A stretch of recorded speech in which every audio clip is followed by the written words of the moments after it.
Yes, twongeye kubasuhuza ndetse no kubaha ikaze mwese mukurikiranye channel Mutsindo TV yaba yanze igihugu ndetse n'abari mu gihugu.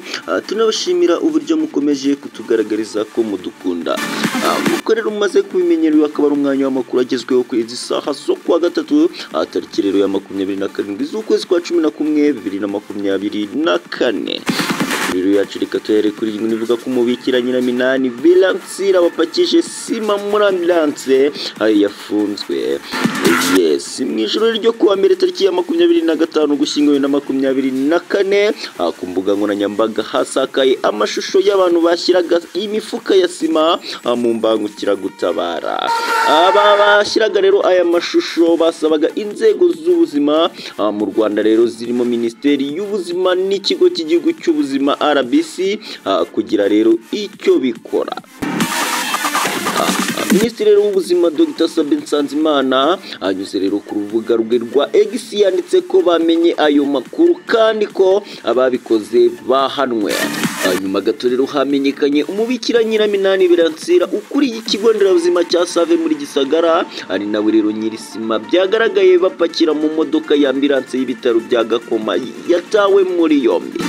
Ikigo nderabuzima rero cya Save ayoboye kibarizwa muri zone y'ibitaro bya Gakoma. Imodoka rero ya ambulance igaragara n'isanzwe z'ibitaro zivana rero abarwayi barembye muri za health center azibageza rero ku bitaro. Naho rero sima yarapakiye ngo ikaba yari iyo kubaka zimwe mu nyubako azivuriro rero ayoboye zari zikeneye gusanwa.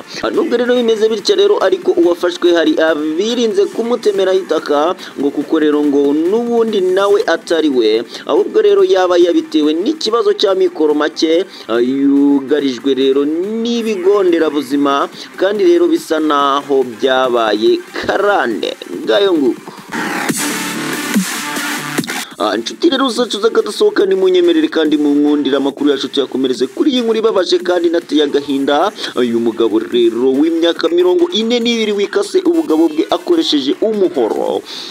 Kuwa gatandatu rero tariki ya 23 gushyingo 2024 nibwo umugabo w'imyaka 42 wo mu gace kazwi nka Gatundu South gaherereye rero rwagati muri Kenya yikase rero ubugabo akoresheje umuhoro kubera kubatwa n'inzoga. Yes, amakuru rero akaba avuga ko wikase ubugabo yagerageje kuva ku nzoga ariko bikamunanira bikamutera rero ihungabana kugeza ubwo afashe umwanzuro ugayitse wo kwishahura. Inzoga rero zageze aho zituma atandukana n'umuryango we, umugore we n'abana, ku buryo rero nawe ngo aho yarageze ubu hatari hashimishije nk'uko rero ibinyamakuru byagiye bibitangaza.